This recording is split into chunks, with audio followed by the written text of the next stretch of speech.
of the United States of America, and to the republic for which it stands, one nation, under God, indivisible, with liberty and justice for all. Our dear Heavenly Father, we want to give you thanks and praise for this good day and for this assembly. I pray for them and I ask God that you guide them. Help them, Father, to make decisions that are most beneficial for this county. And help them, Lord, to always walk in your integrity and righteousness of the ways that you direct us in. We thank you. We thank you again, Father, for this meeting place, great blessings you bestowed upon this county, and good people who've lived here for so many years and continue.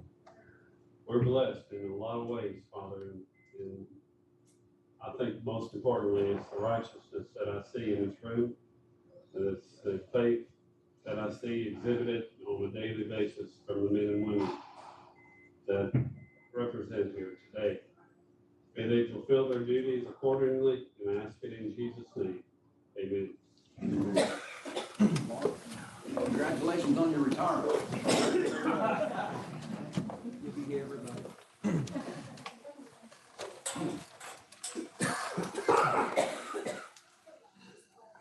Okay, review of the minutes from our May 1st meeting. Any questions, changes, corrections? Yeah, I got 2 corrections. The bottom of the highway superintendent section, 3rd row up, says both north and south parts of County Road 350 east. That's statement 46, I believe that's supposed to be 200 east.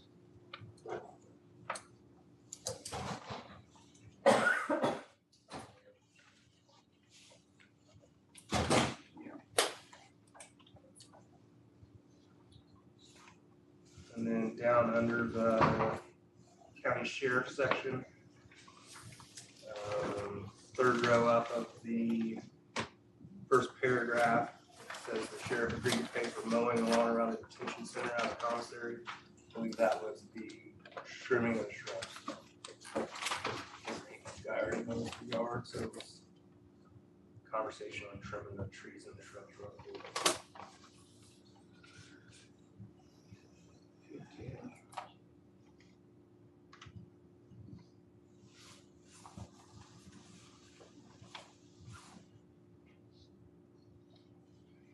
That it?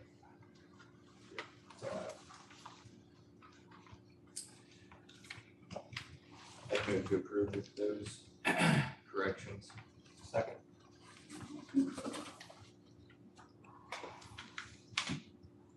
Claims. Any questions on claims? I didn't have any. I move to approve claims. Second.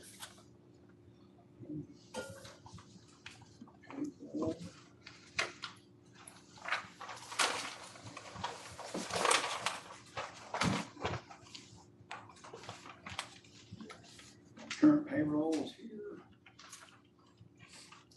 Make a motion to approve. Second motion.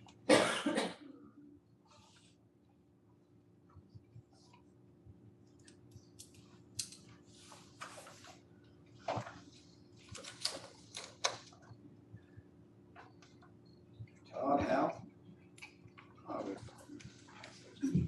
Thank you. Good morning. Morning. Report for the county. As of right now, we're out patching on roads. Sometimes we get calls on potholes that need to be brought to our attention. Going spot them. We're continuing to mow out the county.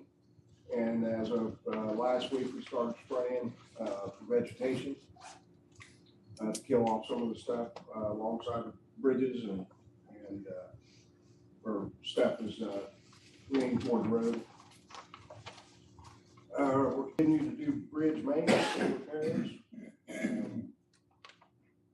We've got a guy out doing some masonry work for us on some of the stone bridges. Bridge inspection, getting closer to getting complete on that. On 200 South, we've had that road closed due to a special order pipe. That pipe got delivered to us last week. So weather permitting and scheduling, we'll get that put in, reopened when we can. 200 east, the barricades, the staggered barricade seems to be working out. Not having to move them back near as much. Sometimes they are getting moved. I don't know if it's a semi coming through there or if the farmer didn't close them after he got in there. Other than that, I don't have anything else to report. You gentlemen have anything for me? This resolution that Chad worked up for the authorization, execution of NDOT. Do we have a number we put on this? It would be 2023-7.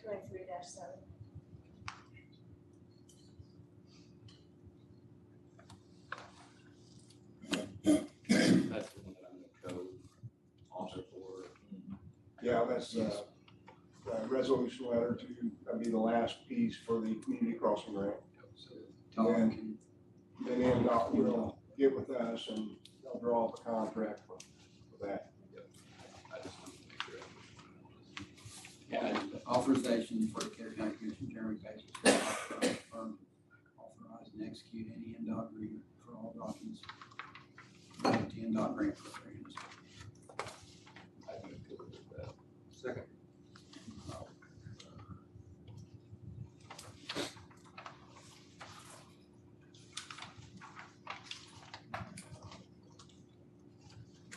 Did you have a chance to talk with those homeowners out there on North 421 with that bridge issue where all the trees are washing Yeah. down that creek? Tim talked to them.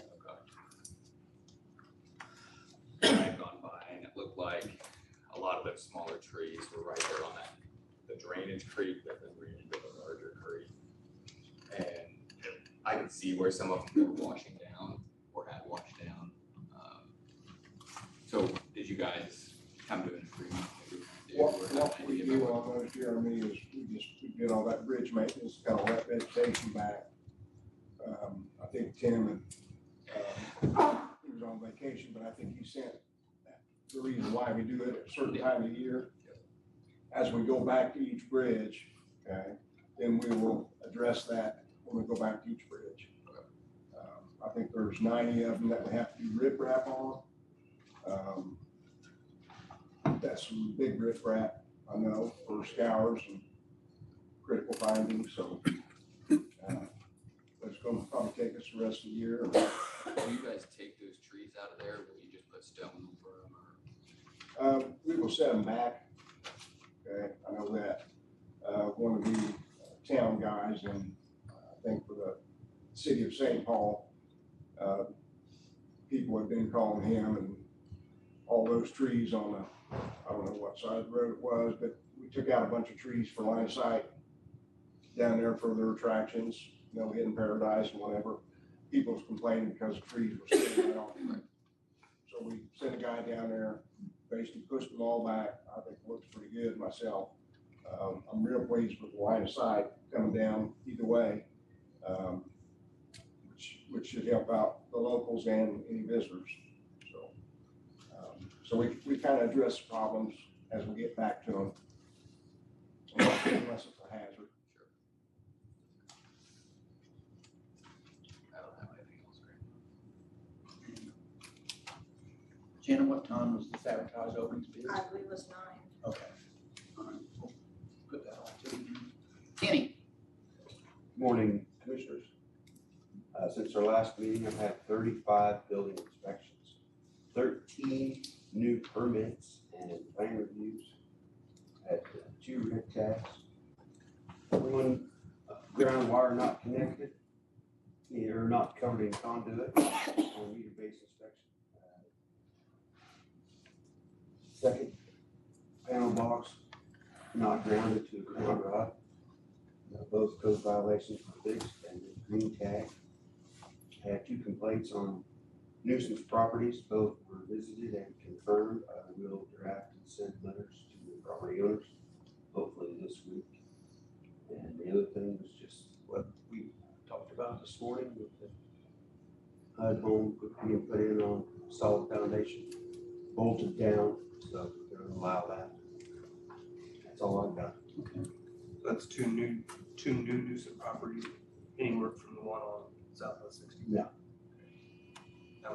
did we receive notice that they received the certified mails? They both did, yes. Both the property owner and the resident.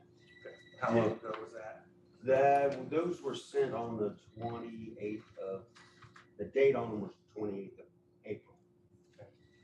So 30 days, they've got till the 28th of. From receipt? Do you know when they were received? I don't know when they were received. I'll have to check into that. Okay, yeah, 'cause we should do 30 days from the date of receipt, right? Because they were sent 2 days before the date I put on. Okay. Yeah. I will check into that and see. We'll make sure we stay up on all those. Okay.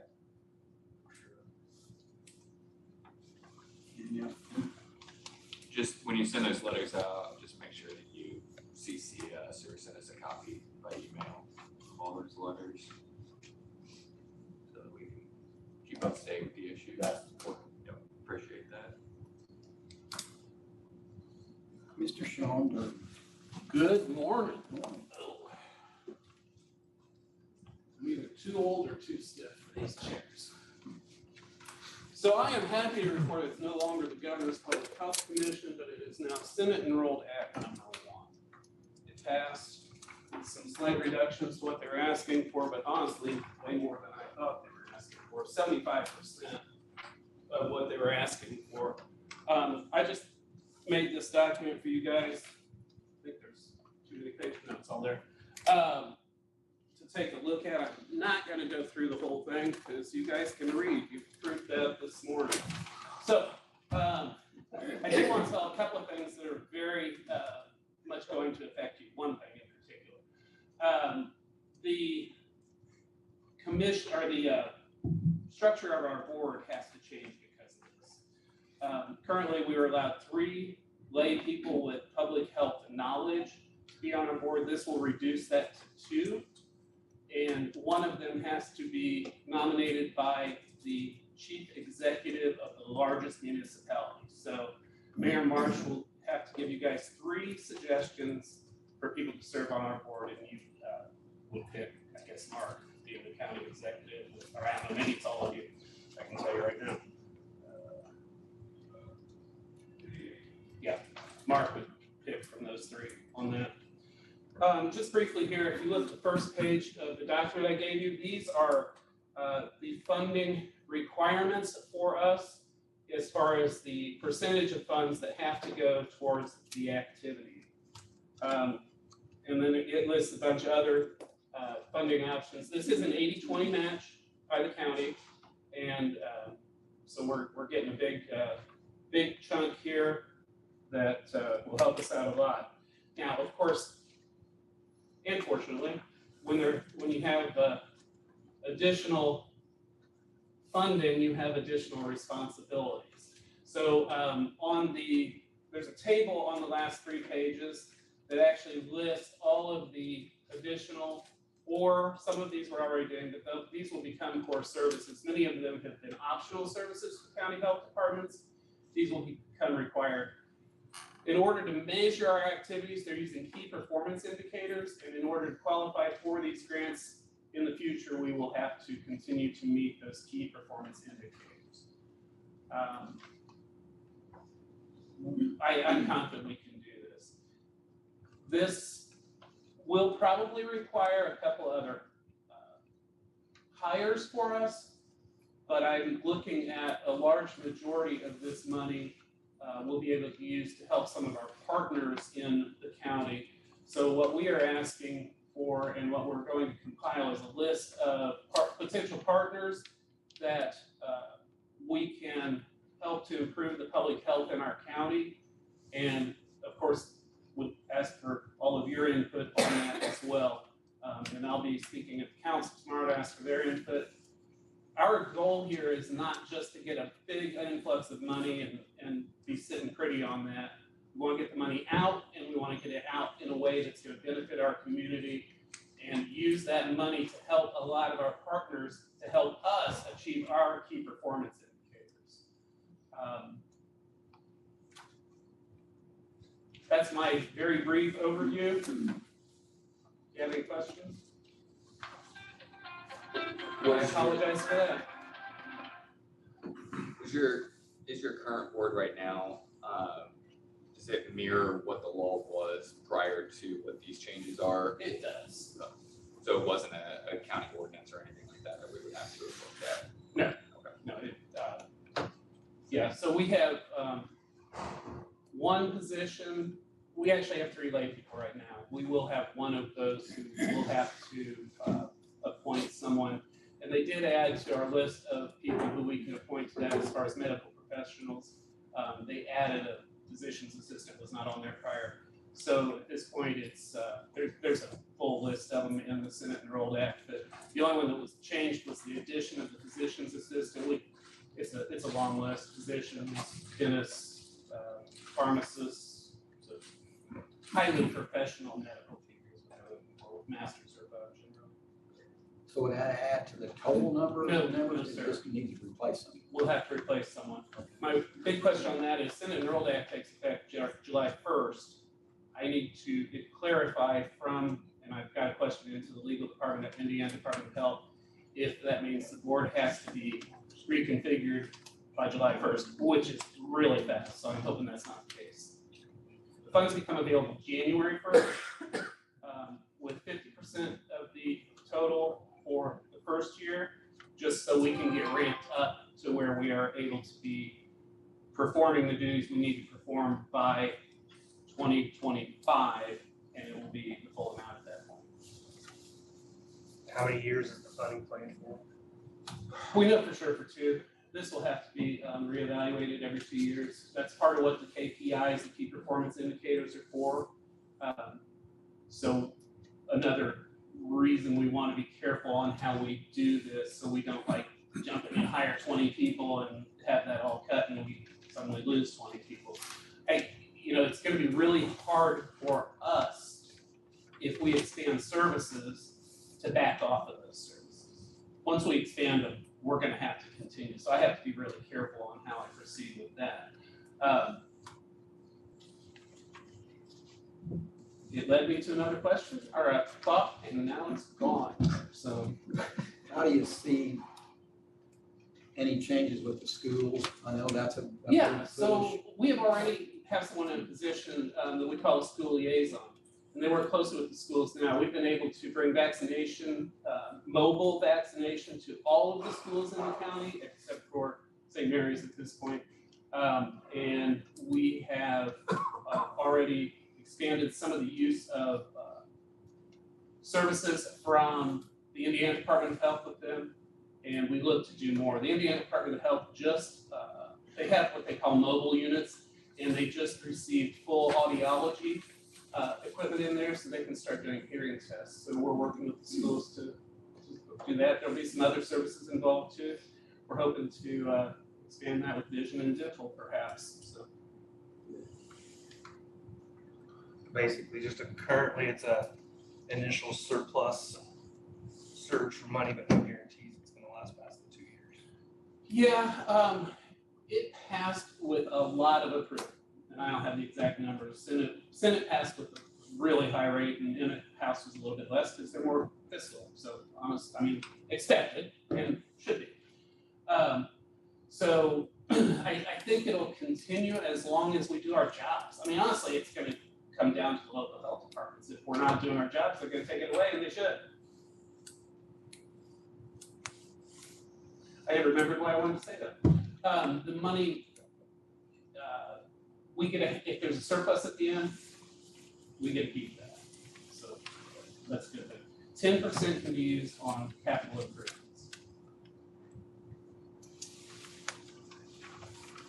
Is that outside of any additional capital improvements you may need for additional programming? So if you add things to it and you need equipment for that, is that part of that 10% capital improvement, or can that be purchased from someplace else? Okay, you kind of lost me on that one. So like program expansion, anytime you expand a program, you need additional things to run that program oftentimes, whether it's equipment or. So capital is going to be infrastructure and vehicles mostly. We can use that for anything with a motor, basically, or for remodels, building, that kind of thing. And that can roll over forever. I mean, if I put back 10% every year, and this goes for 10 years, we've got 100% of the funding in that fund. It does require approval from the commissioners to accept this money, so you should get some documentation on that. And I hope that it's positive for you guys. I think it's a huge positive for the county. I like it. No questions? Thank you guys, appreciate it. Mark, I had two of the sheriff's contacted me in regards to 150 West off of Park Road. The one road down to 200. Apparently, they would like to have a posting 30 mile an hour. I don't know what they ding these people at riding down that road, but apparently there's no posting, speed limit posting on that 150 that goes kind of that cul-de-sac back there on that main stretch. As soon as you turn off Polk Road, on 150 West, you can go 150 and it goes on out in the county, or it goes back to that addition back there by. But anyhow, they'd like to see it posting at 30 mile an hour. So I told them I'd bring that to you guys' attention, because they would have an ordinance on that as well. Job security. So what's the speed and what's the roads? 30 mile an hour, 150 west. South of Park Road. From Park Road south. Yes. So it'll be south of Park Road. Do we have to do a traffic study to change that? I had an additional question asked to me from a St. Paul resident about County Line Road changing back. And I thought I'd found out that to do any of those things, we had to do some kind of traffic study to get that done. I don't know if there's any posting on it now. Posting where? Is there any speed limit signs at all No, So that would fall under the 55 unposted section. I was gonna say unposted is 55 unless otherwise. But I thought what I found was that any county road that's not, I mean, there's plenty of houses for it to be done. I just don't know whether there has to be a traffic study for that to be done. Depends on which part of the statute's going to apply. Some areas require a traffic study. There are exceptions to that you can get around them sometimes. I'll have to look. I don't know which is which off the top of my head. So I know there was a bill for the House to take that traffic study requirement away, but it didn't get any traction. So again, it's just a matter of the situation and what we're changing and why, as to whether or not the traffic study has to be done before you can change the speed limit. Yes, and I had the same question posed to me about the county line from the stop sign there at Love's, going to St. Paul, that same group of houses. And I got a call about trying to reduce the speed from 55 to 30 or 40 there because of the number of houses on that section of the road.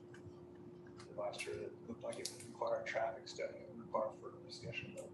That section just south of the stop sign there. Yeah, going in towards St. Paul, that number of houses, they're all mostly on county line, or Shelby County side. Yeah. But so people fly down that road, 55 with that number of houses, just to go into the 30. Total, we have a discussion on it at some point, but I'm not sure. yeah. On the traffic study, or what it costs, She called and talked to me as well. what the cost would be to do that. I don't know anything about traffic studies, how that works. Something new to learn, again. Well,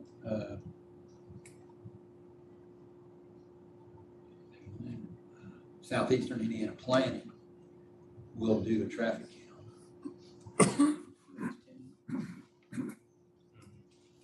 Have you done traffic counts with them, Southeastern Indiana Planning? Yeah, we have. That usually comes across a grant scenario. LTAP did have traffic counters at the ball from them, zero traffic. Just to reiterate a couple of things, you mentioned St. Paul going south. That will actually be Shelby County jurisdictional road. That's their road. Yeah, that'll be their jurisdictional road on It's that. the south side Shelby, the going north is our side, right? Is that the way it works, or? You're talking about the Love's truck stop on 421 Mission Road going south to St. Paul. correct? Yes. Yeah, that's county line road. So the county's responsible for south or eastbound roads. So that would fall under Shelby County jurisdiction rather than our. So Shelby County would have to adjust this. Realize that. Okay. Just reiterating this 150, that's actually West Padre subdivision. That 150 is they're talking about. So I think they can probably do it pretty easily being in residential area and not have to have a traffic study go on that.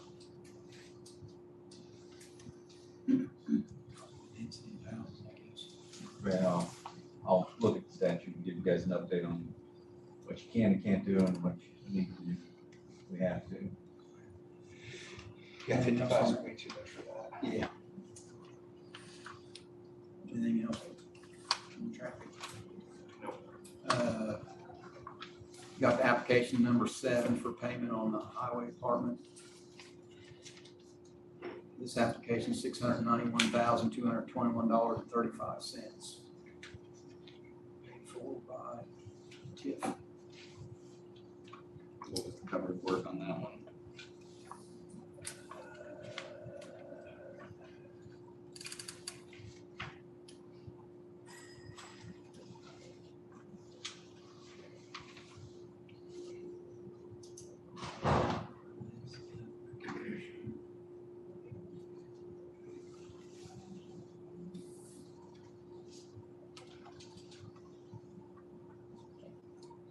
Buildings installation.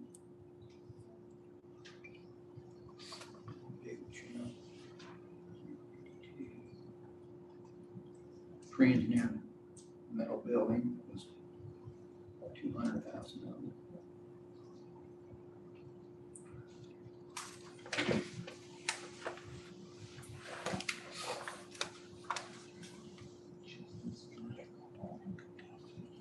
Electric. Yes. Aggregate. Yes. Down to earthwork account. Yeah, right there. Some of those houses, backyards. Please, the remaining balance on the budget is $8,361,499.45. I second.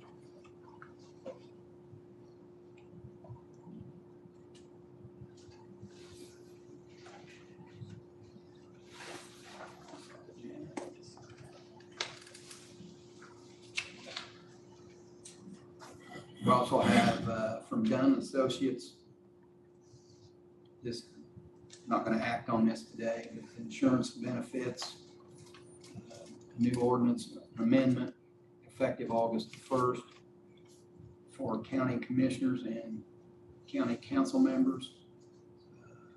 If there's, would no longer be newly elected officials after August 1st, 2023. County council members and county commissioners will no longer be eligible to elect coverage under the Decatur County Government Employee Benefit Plan. This rule applies to both medical and dental plans. So if they're on the policy now, they would continue to be eligible until their term expired or re-elected. Term expired. Want to vote on that in June? So you guys can get a copy of that. You know? It was in your folder. If you did not get it.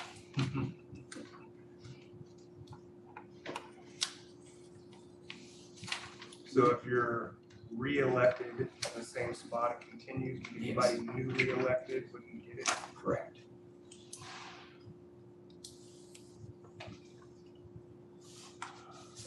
Even if you're already in and you're moving to a different position, is how I understand it also, that you would still be able to, you would still be eligible. So if you're an elected official that's not a commissioner or council, and we're elected to the commissioner and council, you can change. That's how I understand it, as long as it's continuous. And what's the intent and purpose of trying to do this? Why are we trying to take the benefits away from county commissioners and council? Save our county some money. As long as new people get elected. If there's no change in elections, people voting people in that are currently elected, it doesn't make any changes at all. Correct. We just thought that was the fair avenue to eliminate insurance so that it just didn't have a sawed-off, cut-off date. So there's no measurable change to the budget? Because we don't know anybody's gonna lose it. Not this year, foreseeably the next year after. Nobody elected until 24. Right, but I mean, in 10 years from now, we can't say how much money it's gonna save. You know, right now, the benefit's about $40,000, between 40 and 45,000 for a single. Okay. So the insurance benefits cost the county upwards between 400 and 500,000. 7 council members and 3 commissioners from insurance.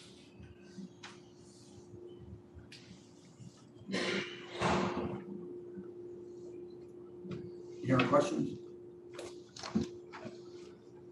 We have a request for use of facilities from the YMCA Courthouse grounds, June 24th, from 5:15 a.m. to 5:15 p.m. Northeast corner courthouse lawn, a non-competitive bicycle ride fundraiser. I'm assuming this is Saturday.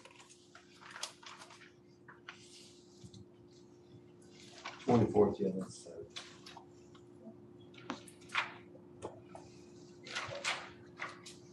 So Saturday, bicycle ride fundraiser, serve lunch and have live music. Electricity will be needed. From Dina Hamer, fitness director of YMCA. Insurance certificate is attached. I'd move to approve. Second. Concur.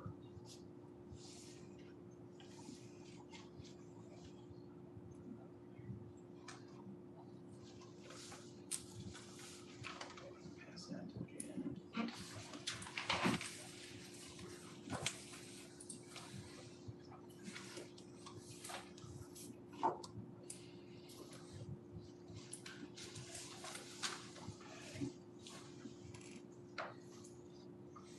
Under topics, I spoke with Chuck's, M. Sweller's family. Thought we ought to do some kind of a memorial for Chuck. Brendan and Ashley both thought that Chuck spent a lot of time. His kind of favorite place was Fairgrounds and Power of the Past.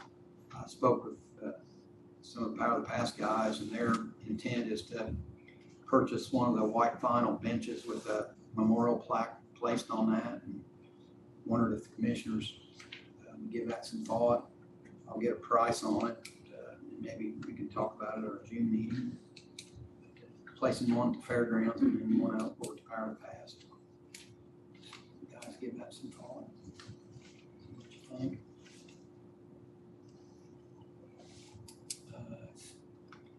I'm assuming since these things bids had to be turned in, we can open up tonight before 9 or not? You don't have to because you said the bid closing, or the bids had to be in at 9 a.m. Friday. So there's no others that can come in. If they do, they won't. They're late. These are all the ones that turned in on time fashion. Before we move to that, can I just turn over to Krista real quick? Yeah. Do you have any update on the water drainage board? It's been a while since we've heard anything on I that. don't have an update right now, but I will get on it this week and see if we can get that. Where are we at in that progress for making movement on it? We are ready to look at the final and the second draft. Okay. So there have been some edits and Yes. things like that going on. All right, very good. Look forward to seeing some more movement on that. Thank you. Anything else before we do this? Gonna open stone bids first. Looks like we have one stone bid and one fuel bid, so. Stone bids from New Point Stone.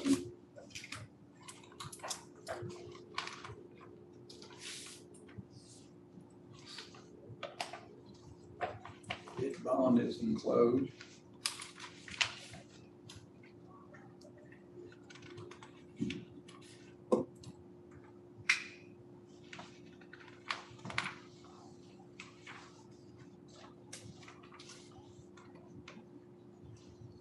Bid, 1, 2, 3, 4 locations. So at the New Point Quarry, 53s are $10.50 per ton.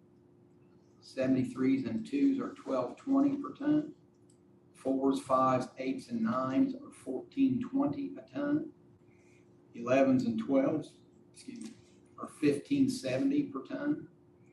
Uniform 6-inch riprap is $14.80 per ton. Graded revetment riprap is $14.80 per ton. Class 1 riprap 6 to 24 inches is $20 per ton. Class 2 riprap 12 to 30 inches is $22.75 per ton. Ground road base 53s and 2s are $10.50 per ton. Concrete sand $19.50 a ton. Ice control sand $16.25 per ton. Napoleon Quarry 53s at $11.35. 73s and 2s at $12.45. 4s, 5s, 8s, and 9s are $14.75.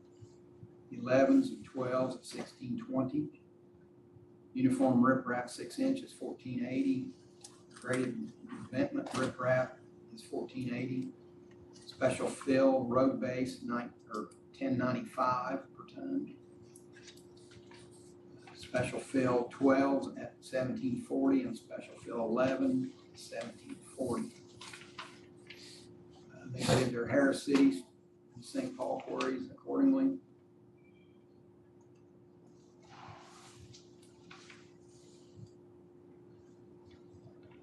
And New Point.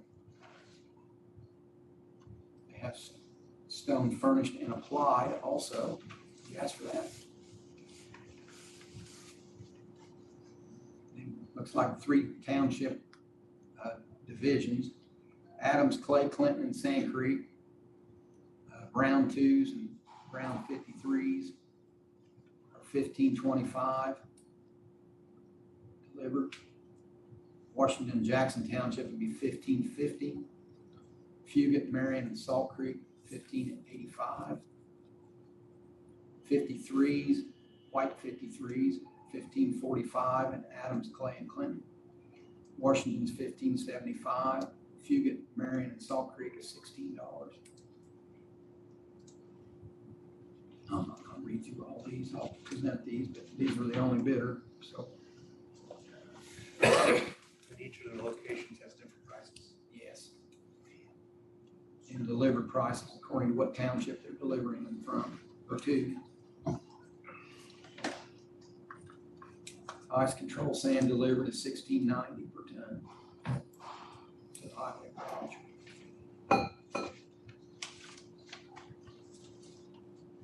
I'll give these to Janet and she can.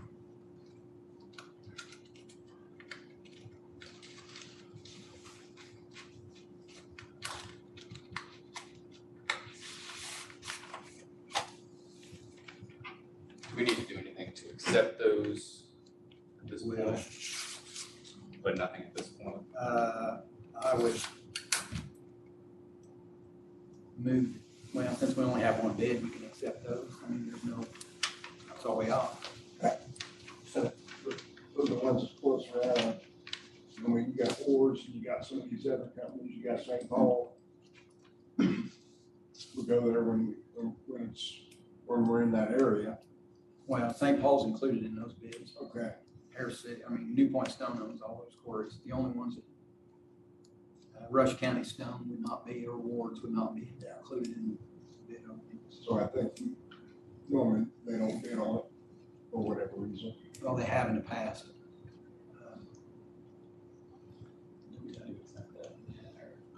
And you guys would just go to basically whatever's the most cost effective between driving back and forth, just because it's cheaper The at jobs, New Point, doesn't mean. or north or south or east or west. So I guess Make a motion. I'd make the motion to accept the bids on stone that were submitted by New Point Stone. Barring that there's nothing else to pick from, I'll second. I concur. Fuel prices from Premier Ag.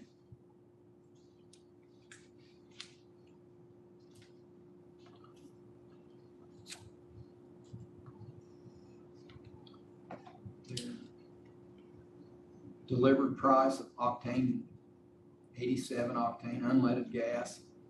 Bid is $3.16 or 3.1638 per gallon. Premium diesel dyed is $2.9558. Low sulfur diesel, which is road fuel, is 3.5128. At their automated pump in town, unleaded gasoline is $3.256.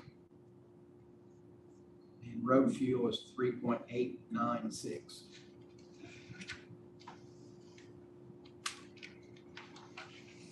Non-collusion clause is in here, and so is their bond.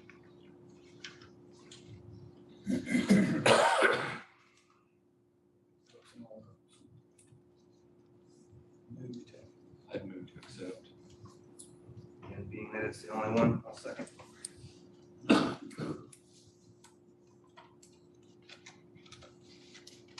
Those are our bids.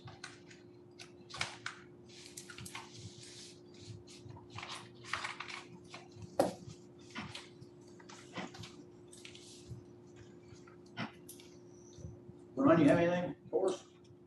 We have the Opportunity Expo on Wednesday at 35 and 40 vendors. Now, when I say vendors, it's local industry, small sectors of the business world coming to the Greensburg High School. We had all the senior classes from North and South and Greensburg on them, and kids were able to learn about the internships, jobs, opportunities before college, during college, and after college. We had great speakers with the kids talking about financial matters, mental health, HR, that kind of thing. So kids just realized what kind of opportunities there are here in Decatur County as they go on in the future. Broadband, I think did you get the announcement? Broadband ready. We are officially broadband ready for community from the county side, which is great. Will help in future funding coming down the pipe. We do have a what they call it, a input session in Rushville tomorrow night. I think I sent out the invites to you guys. I guess they have received a few RSVPs from the area. They're really trying to shake the bushes to get people to attend that. So if you can attend that tomorrow evening, that would be great in Rushville. Other than that, just pressing forward with some current projects, kind of wrap those up. And hope to have some updates on them at the next meeting. Thanks. Dawn, you have anything? We have HR Power Hour coming up on Thursday, May the 25th from 11:30 to 1. Anyone who is interested, we have the Greensburg Fire and Police Departments who will be presenting on commercial warehouse and safety as well as local drug trends. So that could greatly affect any business or entity in our county. So we would highly encourage you to attend if possible. Thanks.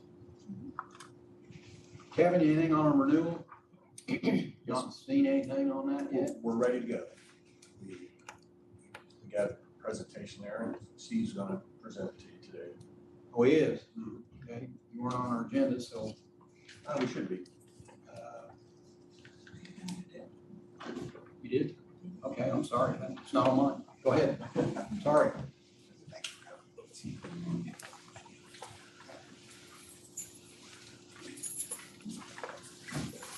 Good morning. My name is Steve Lees. Kevin Kreckler. Kevin and I work with Assured Partners, and we are the insurance broker for Decatur County government. We're here today to seek approval on the renewal for our current property and casualty insurance program. A couple of things. Just want to thank Janet, Christy, Patty. There's a lot of work that goes into updating schedules, updating applications. It's a pretty lengthy process, and they're very good, and we appreciate their help in helping with the administration of that. A couple of points of interest. Earlier, I believe it was in March, first week in March, Kevin and myself met with various department heads, talk about safety, talk about policies and procedures in anticipation of the renewal. So that was very beneficial, I believe. Last year, we went through a pretty intense marketing effort with the program. Our previous carrier, Atlantic Specialty, which is intact, exited the municipality marketplace. So we had to go out to market, had to look for a new partner in our property casualty program. We went to, I believe, 6 carriers at that time. Liberty Mutual was chosen for all lines of coverage, with the exception of the work comp that is with IPEP. It has been for a while. This year, we're recommending that we stay with Liberty Mutual and IPEP for the renewal. The only coverage changes, Liberty is only offering a $5 million umbrella limit this year. Our current policy provides $9 million. So they've made the decision, I guess corporately, that that's all that they want to offer. So a couple of options. We can go out and secure pricing for that additional $4 million excess of 5 on our excess policy, but we're looking at a substantial increase in cost, probably about, we've heard anywhere from $25,000 per million. So it's not cheap securing that additional 4 that we have this year. So we have $5 million in our umbrella. Are we paying the same for the 5 as what we were with the 9 million? No, actually our costs went down about $3,500. Yeah. A few other items to note on, from an exposure perspective, our total insured property values have increased from about 78 million to 82 million, roughly, on our statement of values. Our projected payroll for the upcoming year is approximately 9.2 million versus the expiring payroll of 7.7. But I believe the 7.7 last year was just made without any changes or any estimates from the previous year. So the other item of note is our experience mods are 1.43 this year. I'm sorry, yeah, 1.43, which is elevated. And Kevin has done some projections based on our claims history, which is the reason our mod's up. We're going to have 1 year falling off for next year. So we should see some substantial reduction in that mod, probably about 30% or so. Kevin, you want to talk about what our mod's looking like potentially next year? We anticipate the mod to go from 143 down to 1.06. So that should be about a $30,000 or $40,000 reduction. The main thing is we want to try to emphasize being a safe community. For the last 3 or 4 years, we spent over 500,000 or so on claims. We want to try to get that down inside the 40,000 a year deal. If we can do that, we can earn potential on our experience mod to go down to 0.70 instead of being at 143 now. We can get all the way down to be a 30% reduction below it. So the average is 1.0. And we're at 143 this year, 1.06 next year. But hopefully we want to try to institute some safety programs installed in departments and try to reduce our claim activity. Yeah, our overall cost of risk this year is up about 8%, and that does factor in our exposure changes, which from a rating perspective, we've got higher property values. They also use our budget to rate on, which I believe is up maybe 5% over the previous year. So if you look at that 8%, which is inclusive of exposure changes, we're actually falling below what we're seeing from other similar sized municipalities.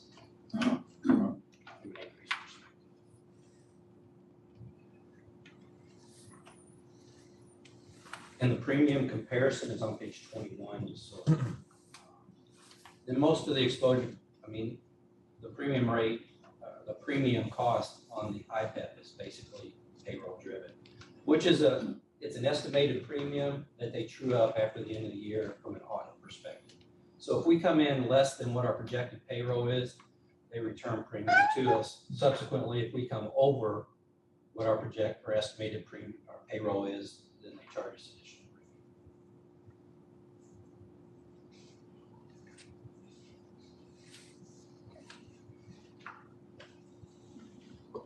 Are there any questions?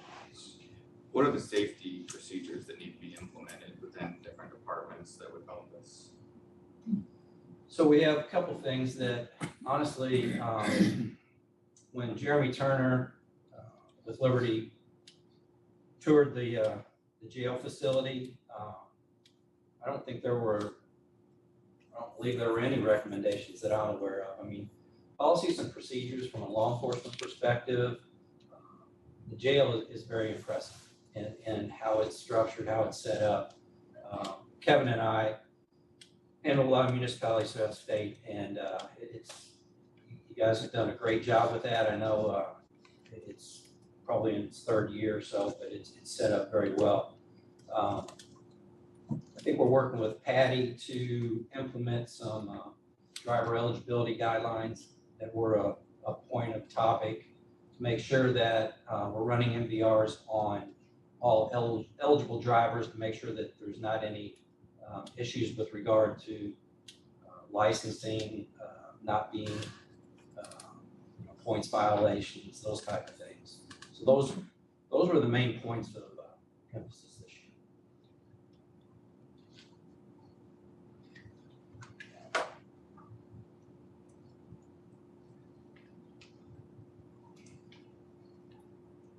Property coverage went from 69 to 83. Yeah, and like I said, some of that is in the exposures. Values of the buildings were increased. We did push back, and Kevin can maybe talk about this too. We did push back on Liberty. They look at our square footage, our class, or our construction type, and one, they want us to make sure that we're maintaining adequate values on our building from a replacement cost in the event of a loss. But they had some properties that they were trying to increase, and Kevin took some pictures of those facilities, and we pushed back on them, and we got them to hold the line or lower those values. So we tried to be as diligent as possible on that. Properties being driven by reinsurance, a lot of these carriers are getting hit pretty hard from a catastrophic perspective, and it's affecting the whole property industry. A lot of carriers are making sure that buildings are insured value. So we're seeing increases in total values from that perspective. And then we're also seeing increases in rate based on what we've seen from a weather perspective the last few years.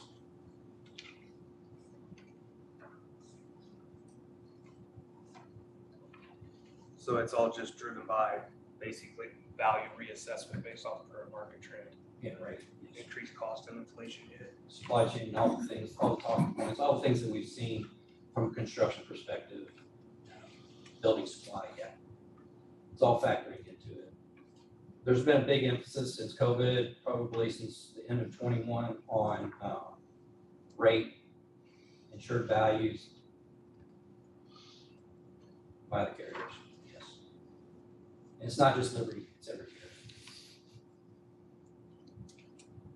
In here, is there a report on any property claims that we actually had? I know we were turned down, we didn't get coverage on the incident at the old jail pods, the covered bridge, we didn't get anything from that. The armory had flood damage there, we didn't pay anything. That's three that come to mind right off the bat that we pay for insurance and we didn't get any coverage. And now you're gonna jack us for another $27,000 in premium. Yeah, so I can speak to the jail pods. I know that from I think Liberty's perspective, when they went out and did an inspection on that, they looked at, there is a vacancy provision in all property policies. And that might be a point of emphasis, obviously, we need to talk about. If there are any locations that are deemed vacant, they're not occupied, have utilities that are disconnected, we need to notify the carrier of those properties because there could be restricted coverages. And Janet and I both notified our agent when those pods were vacated. Understand what you're saying. And I believe there was some extenuating circumstances on that with regard to power being cut to those buildings too by a third-party provider. So I know there's a lot of tentacles in that situation. So. What about the other two situations? Flooding at the Armory, what was the other one, Mark? Covered bridge. Covered bridge damage from floods. You have a bridge, it's not covered with flood insurance. That's correct. So why have coverage on a bridge? Correct. I mean, they go over water. Is the current pool included in this? The one that's closed, because we're not gonna operate it this year? It is, yes. Is it covered like it's gonna be operating with people in it? It's Uh, not. The property side, we've insured it as replacement costs. So the operational exposure would be based on the budget. So if it was in the budget for 2024, 2023, then that rate would be included in that premium. But is there liability coverage, like it's a It would kid be. drowned in it, so that's still in that? Mhm. I think you can do something with that. Because there's no pool, and there won't be for the foreseeable future. Concern if somebody jumps the fence and gets in there and does something, nobody's there. But the rate between an operating pool and unoperated pool should be different. Jumping a fence and falling down is Would it different be? than putting Would it be different? 75 kids in there every day swimming, you would think. Yeah, we've notified Liberty that the pool's not gonna be operational for this upcoming policy year, since it's contemplated in the agreement. So there were adjustments for that. Yes, on the liabilities. Yeah, but you still have to maintain obviously liability from a premises perspective. Right, but the risk is much lower for an Absolutely. open pool versus an Absolutely. No. Yeah, Mark, the only property claim I was aware of is the Bobcat we had, where the engine was flooded. That's about the only property damage claim I think we had.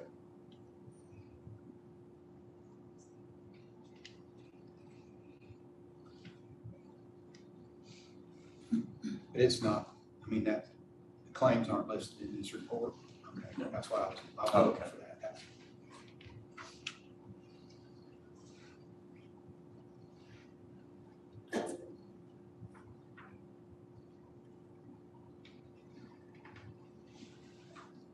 When does our current insurance expire? 5/22. So a week from today. 7 days.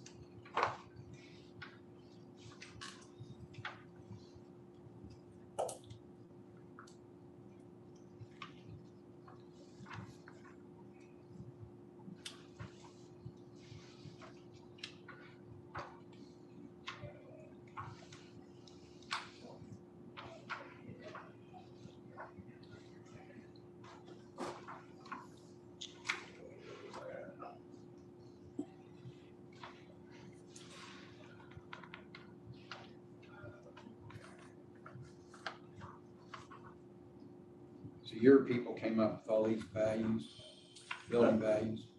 Yeah, Liberty Mutual gave us a list of the values that they wanted. And then we went through that list and then checked each of the properties and then sent back a revised value. The reason they want to make sure we're at least 100% of the values is because take the courthouse, for example, I think it's like 22 million. But let's say it took 25 million to replace the courthouse, we'd have $25 million worth of coverage. Well, what they don't want you to do is to say the most probable loss you're gonna have is 25 million, and that's what you paid for.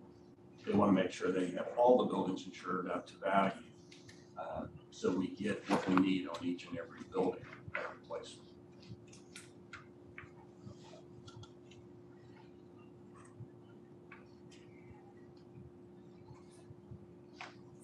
So even though the courthouse on that statement of values is at 22, like I said, if we have a loss, and it took more than 22 million to replace, we have that money available.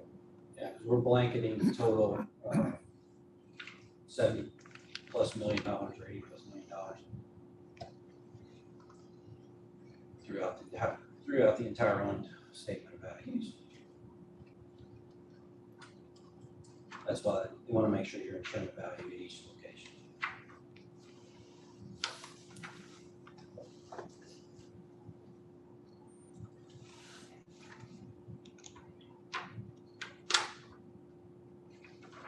I think the other large increase was on the equipment. We used to have like $2.5 million worth of equipment. Now we're up to like 3.7 million of equipment.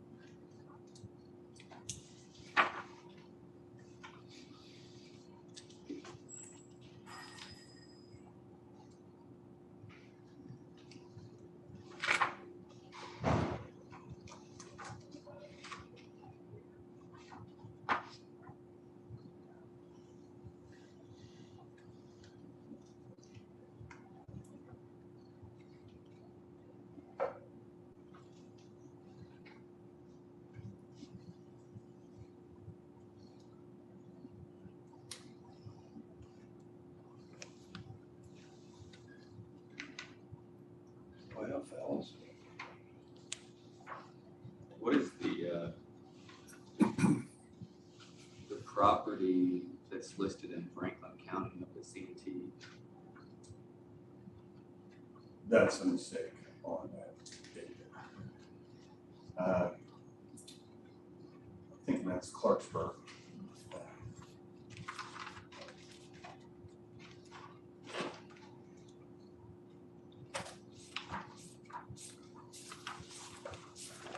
$804 Santee Drive, that's one you're talking about? Yep.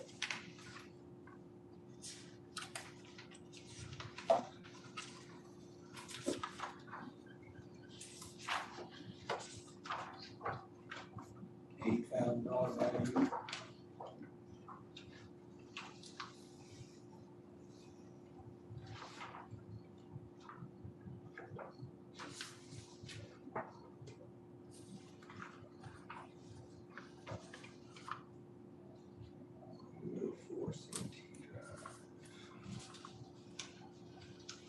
No, that's, they got a mistake there.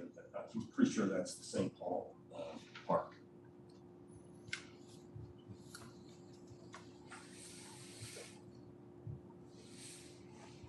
I mean, that looks like it's a residence. Home. That's CT.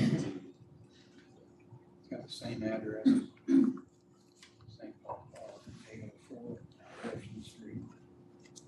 I mean, 804, this is Santee Drive.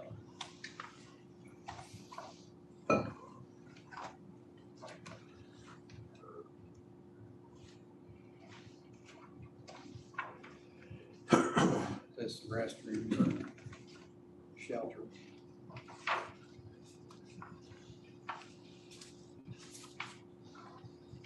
Does the pool appraisal take into account the condition, the current condition of what the actual concrete is there in the pool?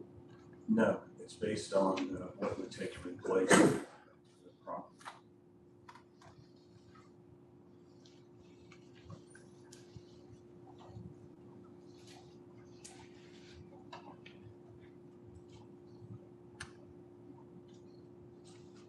So only, I mean, just over $250,000 to replace that pool. That's what they're saying. Awesome. I'll sign up. I'll sign up.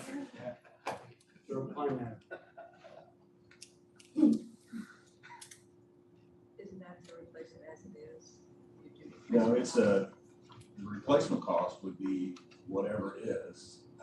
It's, what I guess it's based on gallons. And then it would replace it, or they got it figured at 250,000. But if it took 11 million to replace it, you'd have $11 million. That's why we've got it blanketed throughout our entire, so that's, once again, that's why they want us to ensure the value or what they believe insured value is. But in Kevin's scenario, if it takes twice that amount to replace it, that's what they're gonna pay. Because we blanketed the coverage. I mean, the same thing would be like this. If you had a house that was 20 years old and you had a hail loss on your roof, you get a new roof. So obviously I'm pontificating here. Tornado hits the pool this year while it's not operational. Is that considered vacant? And have you guys received appropriate notice? No, that's a great question after the jail talk conversation. Have you guys received had it appropriate insured. notice Got no that the pool is not being used right now? So if we have a tornado that by chance hits the pool this year, is it Yes, covered? we've insured, or we've informed the insurance carrier that the pool is not being operational. They factor that into our liability perspective, so they're aware of that. Yeah, the question is, will they cover it if there's damage? They're aware of it, yes. But it still doesn't answer the I was question. just saying, Because we already had the same problem with the jail policy, they were vacated, they were notified, they didn't cover it. We'll clarify So and it's get the it same right question. from them, but yes, that's our understanding, is that there would be no restriction in coverage. because Commissioners, let me jump in here. Liberty Mutual's vacancy policy is not just notification. There's about 8 other things that they can require. So the question is, have they required, on-site monitoring, security, any of the other 6 or 7 things listed in their vacancy coverage exclusion? And we'll verify that with them on that, so that we don't have any. Because it's a significant list that they can impose, and so in the notice, I don't know, can't remember off the top of my head, but we have an acknowledgement of the notice from Liberty Mutual, something in writing. We'll get that from. Okay. Yes. Because I went round and round with their claim adjuster on the pods, and one of the things, they denied the notice that was given to them and said, well, it's not in our file. So I'm not gonna fall back into that trap. I need an acknowledgement from them that notice has been given in some way. They need to write it down, because if they don't put it in their claim log, then they just say they don't have it. And I've played that game too many times. We'll get that notice from underwriting. Yeah, okay. But yeah, and then we'll forward you a copy of it. So we all have a copy.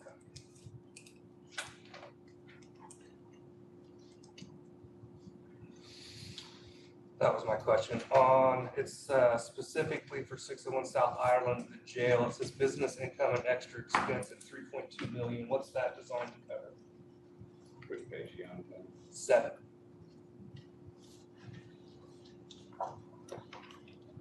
We have a covered peril loss at the jail, and we have to house our prisoners and conduct operations in other counties to take our inmate population. That's what it's for.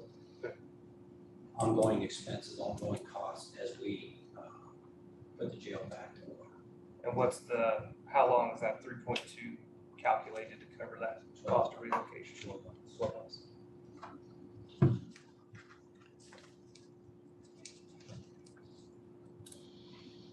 Is that based off of the current inmate cost to house someplace else, or you guys use separate calculations? I'm not sure where that I think that came 3.2 came from. It came from the funding group, I thought. It might have been when the jail was initially built. Paris, do you know what it costs to house inmates in Miller County now? It's 35. 35 still. Right, that's all I had. I don't have any other questions. Well, my question to you fellows is, are we ready to bite on this renewal since we have a week before we expire? I'd like to have a little time to adjust to digest this. Agreed. I would have loved to have this a week ago to look at it before the meeting. But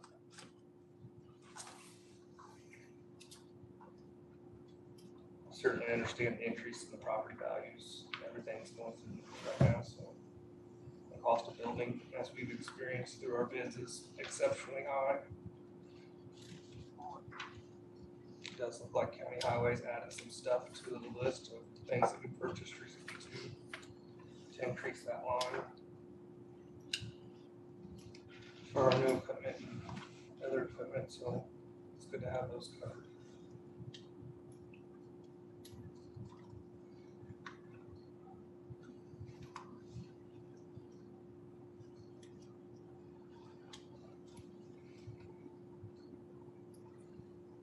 I'd certainly like some not explanation, but at least clarification on the pool.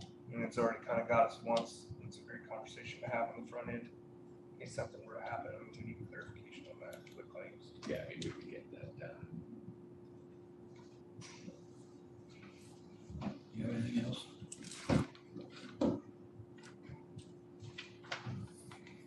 What's your pleasure? Given the fact that our current policy expires in a week, we can't let that lapse.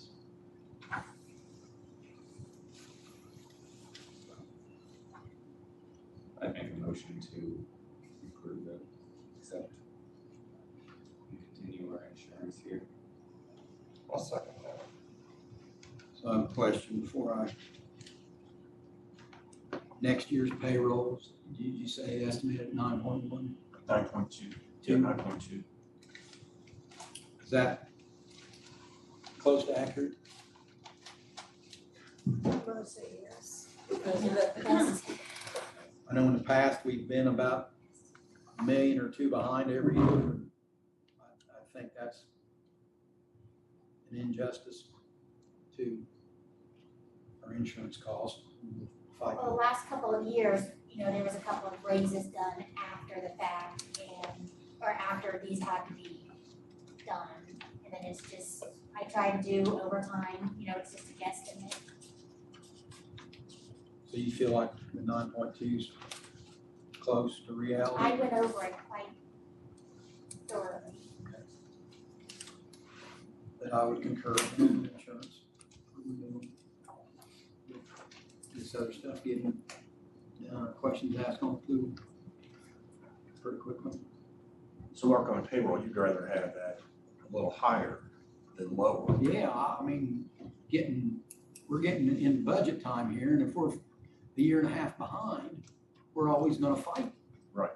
The workman's comp thing, $30,000-$40,000 premium deficit every year. I don't know why, when I started, it was worse than that. Somebody said, well, it's always easier to pay at the end than it is up front. Well, not if you get these big surprises and you don't have the budget.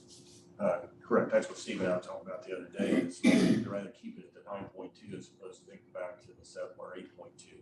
Yeah. And then have a $20,000 shortfall in your budget. When you don't have the money in the budget to pay it.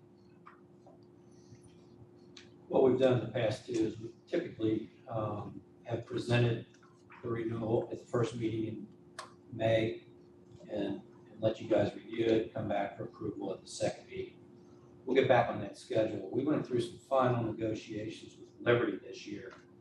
What you're seeing from a premium perspective wasn't what they provided us out of the box. Neither was I them. So we had some additional discussions with them, comparing what they were wanting to increase the insurance renewal to based on what we were seeing with other similar sized municipalities. So we negotiated that down.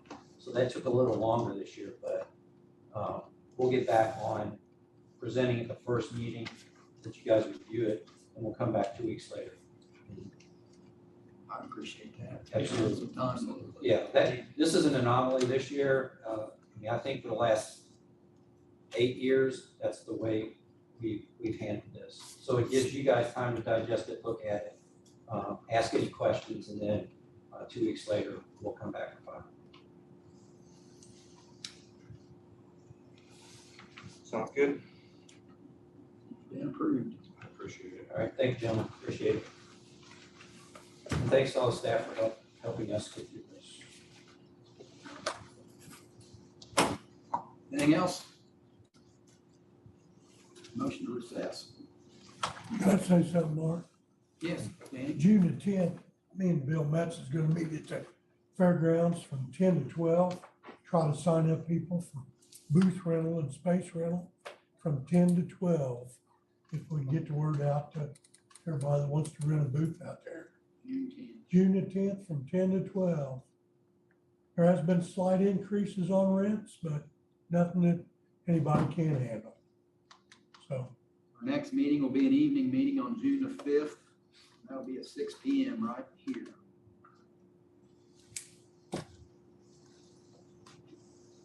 Motion to adjourn. So We are finished. Thank you all. See you later. Sure.